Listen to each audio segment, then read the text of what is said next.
Duru Bilim Deneyini sunar.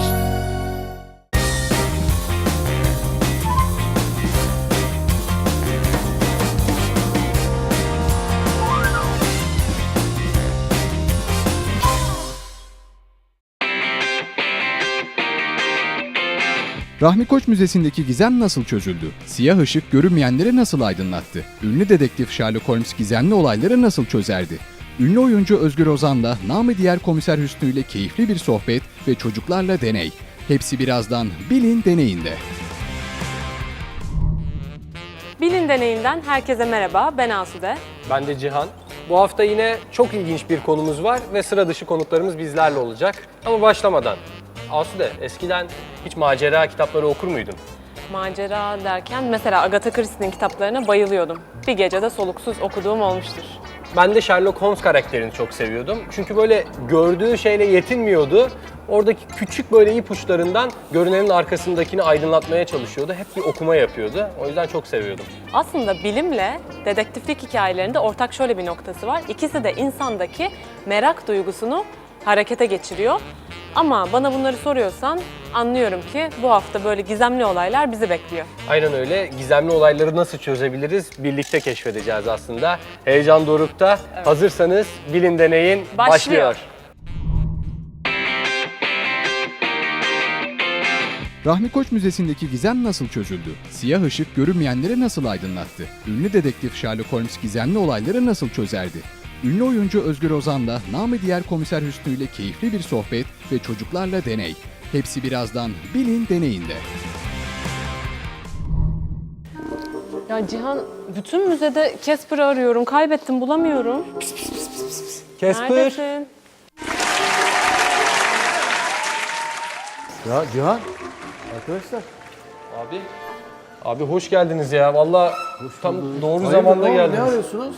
Kedimiz Casper çok böyle gizemli bir şekilde kayboldu. Yarım saattir de kayboldu. arıyoruz, bulamıyoruz. Abi siz de yarı polis sayılırsınız yani bu gizemli olayı birlikte çözsek mi acaba? Anladım. Ben tabii beni buraya kedi bulmak için çağırmanız iyi oldu. Yani tabii gerçek polisi çağırsak daha iyi olur ama ben de yardımcı olabilirim tabii ama Casper'dı değil mi adı? Evet, Casper abi. En son Allah. çimenlerin önünde gördük aslında. Yani oynuyordu dışarıda.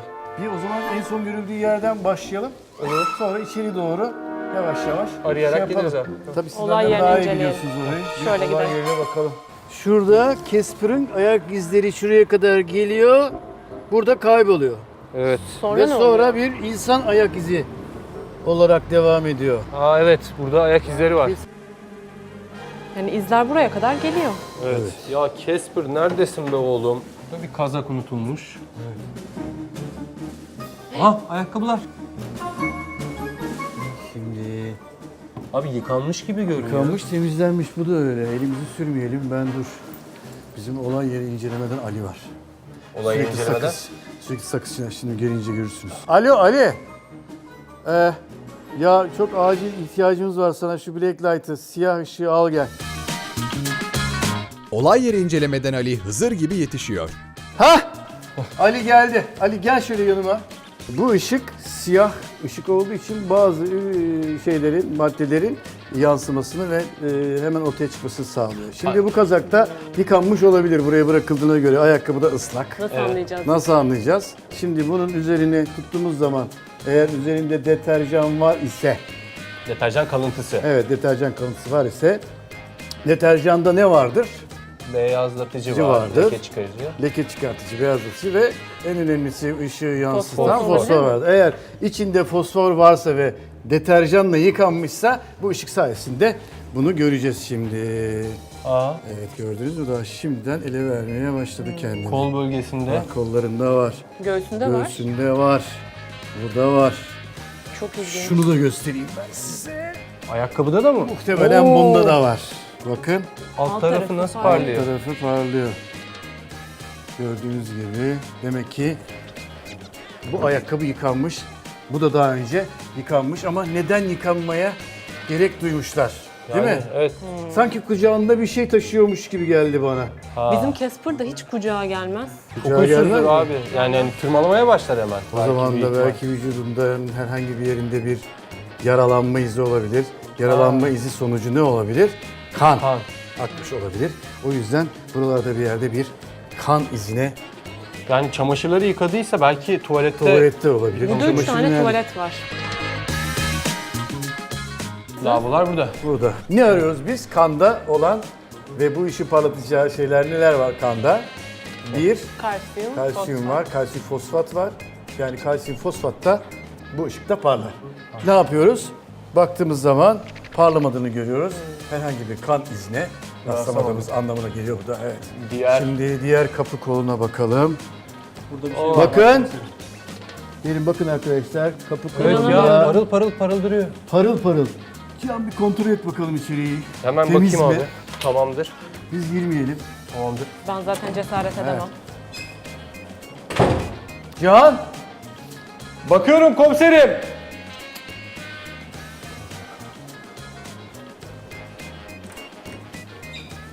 Ya içeride kimse yok, kedi de yok. Ama bunları buldum.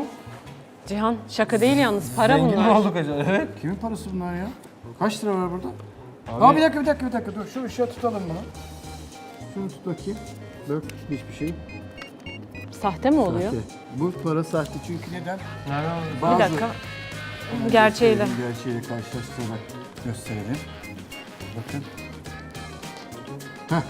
Bakın. Bir çizgi oluştu. Bir çizgi oluştu. Bu çizgiyi Evet, ve şurada 100 görebiliyorsak- TL yazıyor arka bir de tarafta. köşesinde tam ortasında 100 TL. Olsun çocuklar. Şurada. Abi onu ben alsaydım. Pardon yanlışlıkla. Abi ben de koydum onu alayım ya. Ya belki. sahte oğlum bunlar. İşime yarar belki her bir yerde. Çok amaçlıymış bu siyah ışıkta. Bravo. Her şey Arkalarda da kullanılıyor. Dedim. Ha, Yücel abi. Özgür Bey merhaba. Merhabalar. Benim paralarım vardı. Kim arkadaş? Yücel abi bizim setten. Abi ne yapıyorsun ya? Ne parası? Onları benim kuzenim için düğün var da orada atmak için.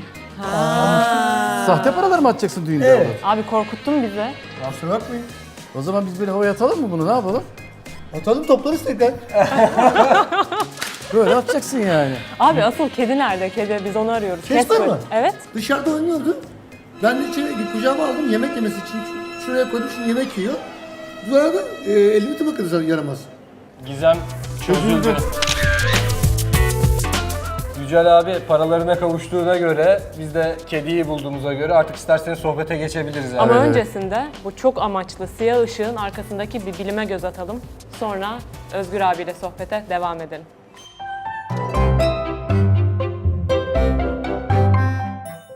Etrafımızı ışıkla görüyoruz. Işık bir çeşit enerjidir ve dalgalar halinde hareket eder. Buna elektromanyetik dalga denir. Görünen ışık yani 7 renk bu elektromanyetik dalgaların içinde çok küçük bir yer kaplar. Kırmızı ve ötesine gittikçe dalga boyu uzar ve gücü azalır. Mor ötesi ise dalga boyu kısa ve çok daha fazla titreşimden oluştuğu için enerjisi fazladır. Bu yüzden gökkuşağında uzun olan dış kısım kırmızı, kısa olan iç kısmın rengi ise mordur. Mor ve kırmızı ışıktan sonrasını göremeyiz. Kızıl ötesi, mikrodalga, radyo dalgaları, mor ötesi, X ışını, gamma ışını. Mor ötesi ışığın etrafı aydınlatmıyor gibi görünmesinin sebebi bizim göremememiz. Bu yüzden lambalarda kullanıldığında siyah ışık deniyor. Fosfor maddesi ise ışık enerjisi verildiğinde bu enerjiyi tutamayıp etrafı saçıyor ve parlama yani ışıma olarak görüyoruz. Fosforun mor ötesi ışıkta görülebilmesinin sebebi ise etrafı aydınlatmadan parlamasını sağlamamız. Ünlü dedektif Sherlock Holmes gizemli olayları nasıl çözerdi? Ünlü oyuncu Özgür Ozan'la namı diğer Komiser Hüsnü ile keyifli bir sohbet ve çocuklarla deney. Hepsi birazdan Bilin Deneyinde.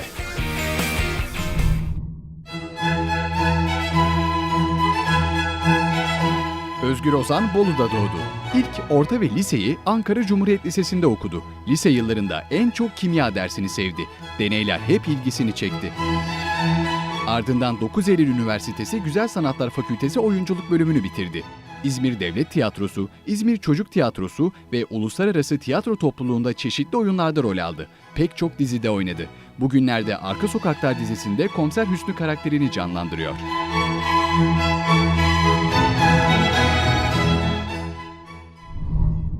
Özgür abi, Arka Sokaklar başlayalı 12 yıl oldu baktığımızda ve belki de Türkiye tarihinin en uzun dizilerinden bir tanesi. Biz de bu programa başlarken bunun da 12 bölümlük değil 12 yıllık böyle uzun soluklu. Ben hep öyle diyorum zaten. Başlayan dizileri Allah arka sokaklar şansı versin herkese diyorum. İnşallah 12 bölüm değil, siz de 12 yıl devam edecek bir iş olursun. Bugün yoğunluğunuz var biliyoruz yani. Hatta ayağınızda da bir Evet, hiç rahatsızlığınız var. sorma. Sabaha kadar uyuyamadım bunun şeyde ama nedense böyle bir şekilde her şeye rağmen buraya gitmeliyim diye bir hisle geldim. Nedendir bilmiyorum Onun yani. arkasında bir temel motivasyon var mı? Yani bu bilimle ilgili bir şey mi? Ya var tabii, benim çocukluğumdan beri hani bir şeyleri deneydi mesela. İlk duyduğum şey, burada bir deney yapıldı. O deney bana çok ilgi çekici gelirdi mesela. En sevdiğim ders kimya dersiydi. Hani böyle birbirinin içine bir şeyleri koyarak patlatmak değil tabii derdimiz de. Hani bir şeyi maviyle yeşili bir araya getirip bir renginin değişmesi falan diye bir ilgi çekici. Sanki böyle bir büyü, bir tılsım gibi gelirdi bize o. Halbuki o bir bilimin tılsımıdır. Doğru. Onun çekiciliği vardı. Bir de hani daha önceki konukları ben tesadüfen hiç olmadık bir yerde karşıma çıktı ve hani ben de gitmeliyim falan diye düşündüm. Abi bir de bugün hani sizi karşıladığımız andan bu yana hep böyle bu endişesiz görünen, ondan sonra umutlu halinizi koruyorsunuz. Evet, Hani nasıl ben- olsa geldim dedim ya. Öyle bari yapacak bir şey yok. bari eğlenelim falan diye düşünüyoruz. Ama yani gerçek hayatınızda da böyle olduğunuzu biliyoruz. Eminim başınıza da pek çok hani sizi umutsuzluğa düşürecek olay da geliyordur. Tabii canım, gelmez mi? Ama nasıl o umutlu hali koruyabiliyorsunuz? Ben onu merak ediyorum. Ya çocuklarım olana kadar çok ileriye dönük parlak değildi. Sonra ne değişti? Sonra dedim ki ya bu dünyaya bir çocuk getirmemektense bir çocuk getireyim, belki bizim ümidimiz, umudumuz o olur ve onların sayesinde belki bir hastalık bulunur. Belki onların sayesinde bu küresel ısınmaya bir çare bulunur. Evet. Ya da insanın insana yapmış olduğu zararı belki yine insanla çözebiliriz ümidiyle bu dünyaya çocuk getirmeye karar verdi. Tabii böyle bir düşünceyle çocuk yapmaya karar vermedik. Hani oturalım ya ileride umudumuz olsun falan diye başlamadık ama dünyaya bir çocuk getirmek ve arkasından bir ikinci bir evladımız daha oldu. Ve hani ben onun umudu olayım, o da benim umudum olsun. Ben ona umutlu bakarsam belki o da benim umudumu görüp ileriye daha umutlu bakabilir diye düşündük. Rol Çocuk model oluyorsunuz tabii aslında. sonuçta ben ona bakarken o da benim rol modelim, gelecekle ilgili umudum oluyor. Ona bakınca ben umutlanıyorum. O da benim umutlu olduğumu görünce belki bu dünyada ben de bir şeyler yapabilirim. Bilime bu anlamda öncelik verebilirim. Çünkü yeni yetişen nesil Y kuşağı mı, Z kuşağı mı bir şey diyorlar onlara. Z İşte kuşağı Z kuşağı. geliyor. Hani ben ona çok inanıyorum çünkü başka bir taraftan bakıyor çocuklar olaylara yani. Abi Yunus Emre'nin bununla ilgili çok güzel bir sözü var, onu hatırladım ben de. Ben gelmedim kaygı için, benim işim sevgi için diyor. Aynen Aslında öyle. biz de o sevgiyi içimizde hissettikçe etrafımıza o sevgi yayılmaya başlıyor. Siz de Yunus Emre'ye layık bir torun olmuşsunuz gerçekten. Bugün ben onu hissediyorum. Şöyle bir şey var yani eskiden beni çok eleştirirlerdi ya, çok negatifsin, çok gençliğimde çok her şeye olumsuz bakıyorsun diye. Şimdi geri dönüp baktığım zaman gerçekten öyleymişim yani. Biraz olgunluk da galiba, yaş da geçtikçe bunun sebebinin o olduğunu anlıyorsunuz. İşte biz olumlu bakarsak çevremizdeki insanlara da olumlu enerjiler yaymaya çalışıyoruz. Aslında daha çok genç, daha çok sanatçı sizi rol model almalı bu anlamda. Türkiye'nin de ve dünyanın da hatta buna ihtiyacı var. Bir kez daha geldiğiniz için çok teşekkür Ben ediyoruz teşekkür Özgür ederim. abi. Ben teşekkür ederim siz Sağ olun. beni çağırdığınız için. Ünlü dedektif Sherlock Holmes gizemli olayları nasıl çözerdi? Çocuklarla deney. Hepsi birazdan Bilin Deneyinde. Bugün gizemli sayılabilecek bir olayı Özgür Ozan'ın ve siyah ışık yardımıyla çok başarılı bir şekilde çözdük. Peki siz de kendi olay yeri incelemenizi yapmak isterseniz ne olacak? Tabii ki siyah ışığa ihtiyaç duyacaksınız. Peki siyah ışık nasıl yapılıyor? Gelin en kolay yolunu birlikte öğrenelim. Ben Zeynep Ada Şengün, 12 yaşındayım. Büyüyünce biyolog olmak istiyorum. Günümüzde hastalıklar var. Ben bunlara köklü çözüm bulmak istiyorum. Zeynep hoş geldin. Hoş bulduk Cansal'la. Vallahi az önce sohbet ederken Zeynep bana deneylerinden bahsetti. Çok eğlenceli deneyler gelecek gibi duruyor. Başlayalım mı? Bugün kendi siyah ışığımızı yapacağız. Cansal'la bu ışığa neden siyah ışık deniyor biliyor musun? Vallahi burada bir örneğimiz var. Açalım bakalım. Evet, açtığımız etrafını çok fazla aydınlatmıyor ışık vermesine rağmen. Bu yüzden olabilir mi? Çok doğru tespit. Bizim göremediğimiz renkler vardır. Biz genelde kırmızı ve mor arasındaki renkleri görüyoruz. Kırmızı renkten daha düşük frekanslı olanları kızılötesi ışık, mor renkten daha yüksek frekanslı olanları ise mor ötesi ışık diyoruz. Bazı ısıtıcılar var, onlar da kızılötesi ışınlarla ısıtıyorlar. Biz onların ışınlarını görmüyoruz ama ısısını hissedebiliyoruz. Evet, siyah ışık yapmak için malzemelerimiz neler? Fenerimiz var. İstersek telefon flaşını da kullanabiliriz. Ben bu deney için kendi telefonumun flaşını kullanacağım. Şeffaf bantımız, makasımız, mor ve mavi keçeli kalemlerimiz. Bu kadar mı? Bu sadece başlangıç. Şimdi Cansel abla, sana bir sorum var. Bu eldivenin rengi hangi renk? Turuncu. Peki neden turuncu biliyor musun? Hayır, bilmiyorum. Çünkü eldiven turuncu ışığı yansıtıyor ve diğer renkleri emiyor. Bu yüzden de biz turuncu görüyoruz. Yani ışık geliyor, ışığın içinde 7 tane renk var. Sadece turuncuyu yansıtıyor, diğer renkleri emiyor. Biz de o yüzden sadece bunu turuncu olarak görüyoruz. Evet. Biraz önce konuştuğumuz konunun bir deneyini yapacağız, benzerini yapacağız. Sadece mor ışığı yansıtan bir deney. Şimdi sana beyaz ışığımızı göstereyim. Gördüğün gibi beyaz ışık. Şimdi burada 7 tane renk var ama hepsi bir araya geldiğinde biz bunu beyaz olarak görüyoruz, öyle mi? Evet. Tamamdır, ben şunu kapatayım üstüne. Şimdi fenerimizi çekip deneyimize başlayabiliriz. İlk başta şeffaf bantımızı alıyoruz. Kameramızın üzerine yerleştiriyoruz. Flaşın üstüne yapıştırıyoruz değil mi bandı? Şimdi maviyle bir kat boyuyoruz. Bantın üzerini mavi renge boyadıktan sonra bir kat daha bant koyup onu da maviye boyuyoruz. Sonrasında 2 kat daha bant koyup bu bantları da mor kalemle boyuyoruz. Bant yapıştırmamız bitti mi? Bitti. Ben sana ışık göstereyim. Gördüğün gibi beyaz ışık hemen mor ışığa dönüştü. Şu an burada mor ışık var. Peki biz bunun etkisini nasıl görebiliriz? Deneyelim. Deneyelim, nasıl deneyeceğiz? Ben yanımda fosfor getirmiştim. Işıkları kapatabiliriz biraz. Şimdi görelim bakalım. Evet, tutalım. Gördüğün gibi rengimiz yavaş yavaş değişmeye başladı. Bunu çektiğimizde. İnanılmaz ya, hem de ışığı çekmene rağmen parlamaya da devam ediyor. Evet. Peki sen bunun nasıl böyle parladığını biliyor musun? Mesela ışığı çekmene rağmen ışık vermeye devam ediyor. Bunun Evet. nasıl olduğunu biliyor musun? Hayır. Sana bunun neden parladığını ben açıklayayım. Ama önce ışıkları açabilir miyiz? Evet Zeynep, ışık aslında bir enerji kaynağı. Bir yere ışık tuttuğumuz zaman ne oluyor? Oradaki elektronlar harekete geçiyorlar. Ne yapmak istiyor elektronlar? Üzerindeki enerjiyi atmak istiyorlar. Fosfor da üzerindeki bu enerji, elektronlarındaki bu enerjiyi ışıma olarak dışarı atmaya çalışıyor. Şimdi Cansav'la seninle inanılmaz bir deney yapacağız. Biliyorsun sütün içinde fosfor var. Fosforlu kalemlerin içinde de fosfor var. Biz bunlarla Ebru sanatı yapacağız. Malzemelerimizi sayalım. Mesela. İlk başta sütümüz var. Bulaşık deterjanımız var. Fosforlu keçeli kalemlerimiz var. Şırıngamız var. Bir de tepsimiz var. Ama öncelikle güvenlik önlemi için eldivenlerimizi ve gözlüğümüzü takalım. Evet, güvenlik önlemlerimiz de tamamlandığına göre şimdi ne yapıyoruz? Şimdi deneyimize başlayabiliriz. Hadi başlayalım. İlk başta sütümüzden birazcık alıyoruz. İlk olarak 1 santim tepsimizin içine döküyoruz. Cansel, sen benim için ilk başta mürekkepleri çıkartabilir misin? Tabii, hangi renkle başlayalım? Yeşille başlayabiliriz. Yeşille başlıyoruz. Ben de o sırada şırıngayla süt çekeyim.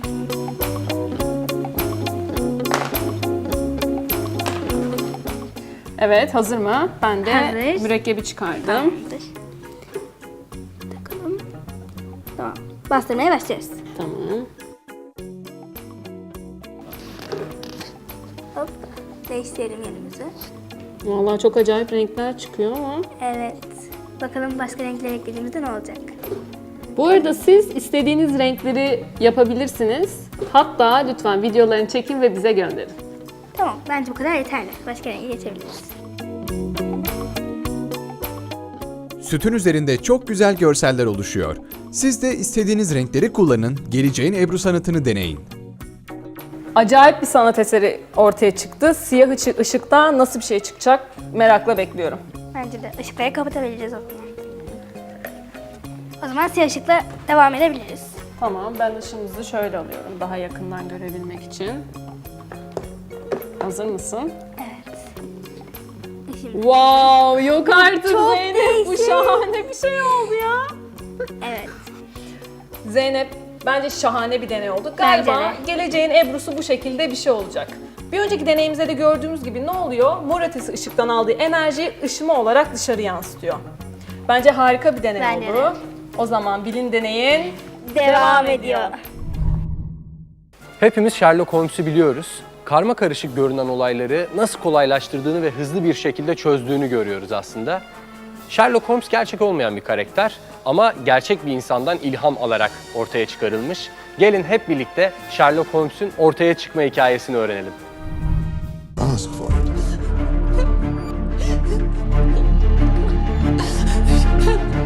Sherlock Holmes etrafını sürekli gözlemleyen ve küçük izlerden anlam çıkarabilen bir roman kahramanı olarak ortaya çıktı.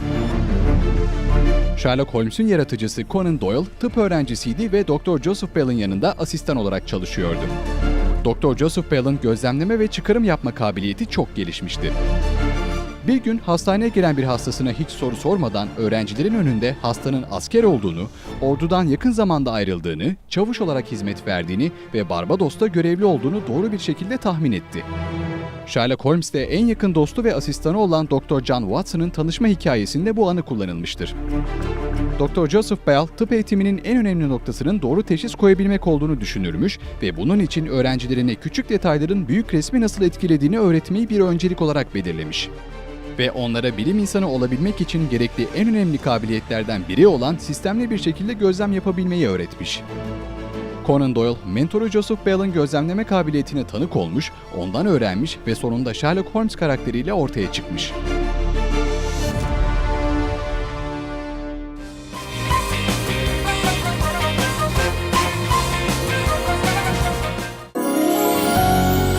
Duru'nun sunduğu Bilim Deney'in devam edecek.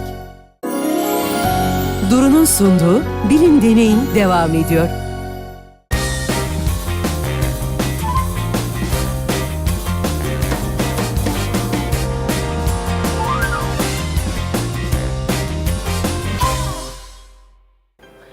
Mazhar Fuat Özkan'ın Adımız Miskindir bizim parçasını bilir misin? Bilirim, çok da severim. Adımız miskindir bizim. Sesin de çok güzelmiş, daha önce söylememiştim. Teşekkürler Aslı. Aslında baktığında bu programda da macera, heyecan, polisiye peşine düştük ama hepsi bilimi sizler için daha eğlenceli hale getirebilmek içindi. Biz yine sevgiyle bitirelim. Kin, düşmanlık, nefret olmasın. Aynı Yunus Emre'nin dediği gibi biz kimseye kin tutmayız, kamu alem birdir bize. Ne mutlu bu anlayışla yetişen, bilim yapan nesillere. Bir bölümün daha sonuna geldik. Haftada bir gün değil, her gün bilimle olmak istiyorsanız bizi Instagram ve YouTube kanallarımızdan takip edebilirsiniz. Bir sonraki hafta bilimde buluşmak üzere.